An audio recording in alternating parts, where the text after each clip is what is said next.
Hello, welcome to Lemon Studios, where we talk anything and everything entertainment. I'm of course Lemon himself, Zeke Lemon, and this is Crash, who's wanting to play right now. And this is my review for The Exorcist Believer. But before we get into that, let's get the house clean out of the way, shall we?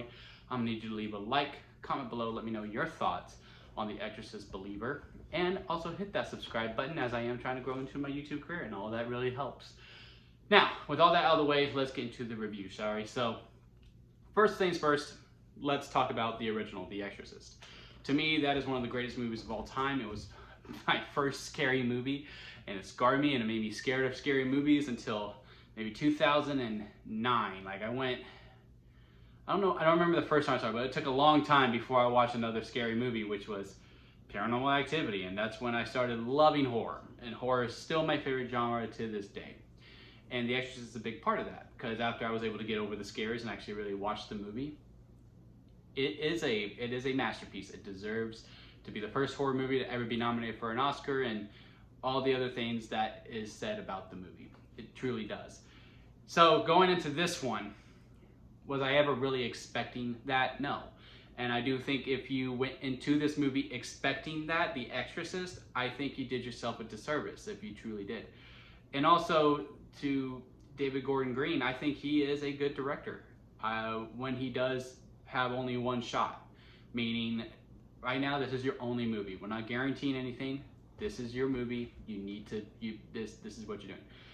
And I think he did good with Pineapple Express, which is not horror, and Halloween 2018. I think he also did a very fantastic job with that one. To me, the 2018 version is my favorite Halloween movie out of all of them, including the original. That's just me. I really do think he made the best Halloween movie. The sequels we could talk about later. And that's where the problem is. Once he realizes, oh, I can do more, so I don't need to do everything in here, is where he starts to struggle. And that's where I was nervous going into this movie. And also in some spots with the trailer. Like the church scene made me nervous because the first movie is so intimate. And when the movie started, I was like, they're doing really good. Nice pace, taking its time, bit of a slow burn, just like the first one. Getting to know the family, especially Leslie Odom Jr.'s character, who I do not remember off the top of my head. I don't really remember any of the characters' names, really. So take that for what you will. But his performance and the character motivation of, he goes through this tragedy in the beginning, and he has to do these things, and you just understand where he's coming from. You truly understand this guy, and hopefully, you know, that story continues on throughout the trilogy. If we do get it, I did hear it underperformed. Very, very, very good character, especially at the start, and you know, seeing the relationship between him and the daughter, how nice it is. Getting to know the daughter a little bit, seeing where she's coming from. She also has good motives, and then the movie just keeps on going. And the problem with this is that it's more of a kills and end situation, where it is just build, where you kind of lose your voice within it. Number one, I really do not think there need to be two girls. There just wasn't. One is very much underutilized in this movie. And maybe if we do get these sequels, that character will be explored more. Maybe.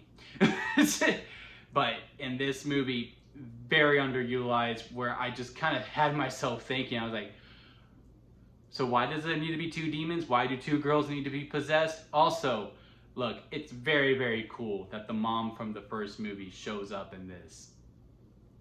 Did not need to be needed. Could have cut all of those scenes out, and it would have been just fine. It truly would have been just fine.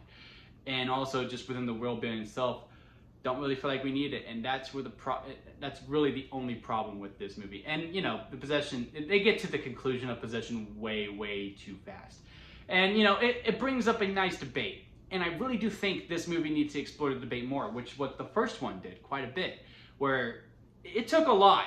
It took a lot for the mom, the preacher, and even the doctors to go, you know, yeah, maybe your daughter's possessed.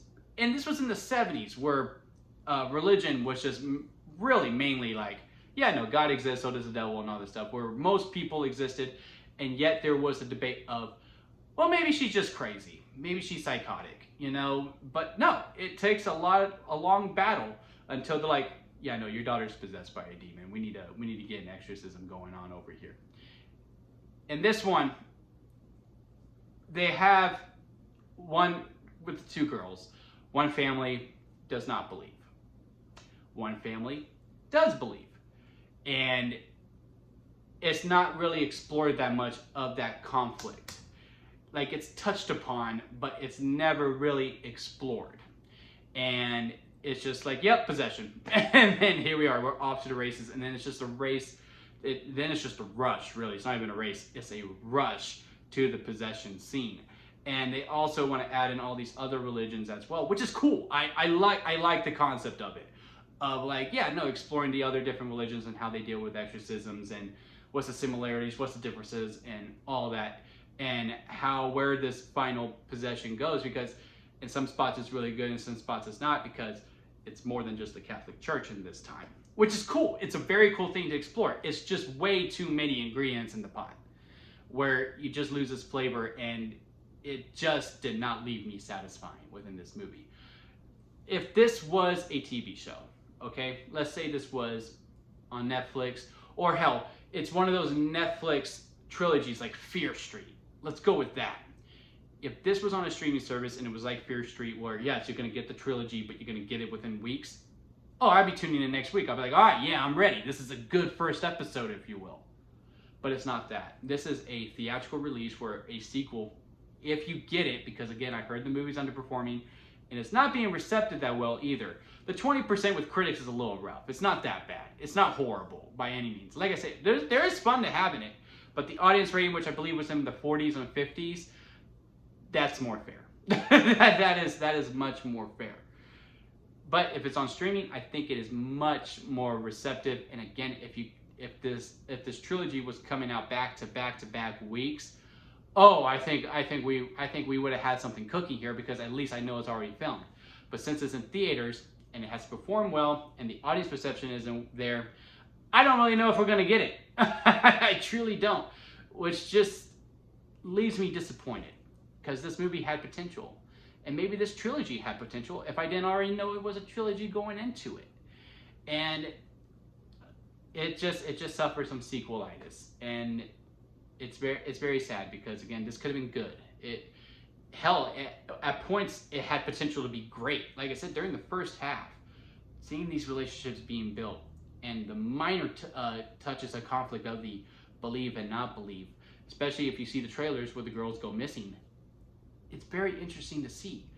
But once the girls come back and the possessions start, which also, I don't want to harp on any performances, but the possession acting was a bit questionable at times, where it just wasn't the best.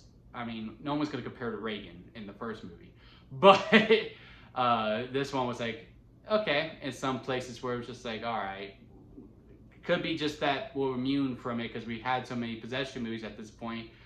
How can you bring something different to a possession actress, which is, again, not necessarily on them.